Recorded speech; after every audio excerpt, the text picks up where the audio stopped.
வணக்கம். கல்பவ்ருக்ஷ கிளினிக்ல இருந்து நான் டாக்டர் விஜய் பேசுறேன். இந்த வீடியோல பாண்டு அதாவது இரத்த சோகை நோய் பத்தி பார்க்கலாமா?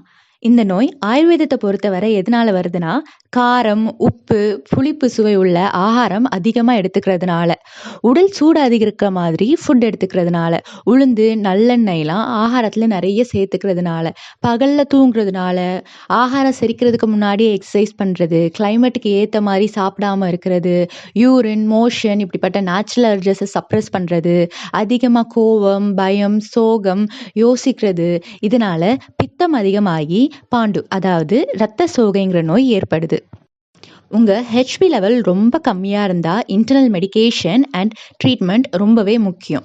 இந்த வீடியோல நான் நீங்க என்னென்னலாம் சாப்பிடலாம், சாப்பிடக்கூடாதுன்னு இப்போ சொல்றேன். உங்க ஆகாரத்துல ஏலக்காய், ஜீரகம் அதிகமா சேர்த்துக்கோங்க. கீழாநெல்லி, நெல்லிக்காய், பிரிங்கராஜ், ஆடா தோடா, சீந்தில் கொடி, மணத்தக்காளி இதெல்லாம் ஒவ்வொரு நாள் ஒவ்வொரு ஜூஸ் போட்டு குடிங்க. அப்புறமா மோர் சேர்த்துக்கோங்க, முள்கீரை அதிகமாக சேர்த்துக்கோங்க, அதிமதுரம் கஷாயம் போட்டு குடிங்க. இஞ்சி, பாகக்காய், வெங்காயம், பார்லி, கோதுமை, பச்சைப்பயிறு, கரும்புச்சாறு, ஆட்டுப்பால், டேட்ஸ், வாழைப்பழம், மஞ்சள் பூசணிலாம் அதிகமாக சேர்த்துக்கோங்க. நீங்கள் எதெல்லாம் தவிர்க்கணும்னா நல்லெண்ணெய், உளுந்து, மது, பெருங்காயம், வெத்தலை, தயிர். நம்ம கல்பவ்ருக்ஷ கிளினிக்ல நிறைய இரத்த சோகை பேஷண்ட் ட்ரீட் பண்ணியிருக்கோம். உங்களுக்கும் கன்சல்டேஷன் வேணும்னா கீழே தெரியிற நம்பருக்கு கால் பண்ணுங்க.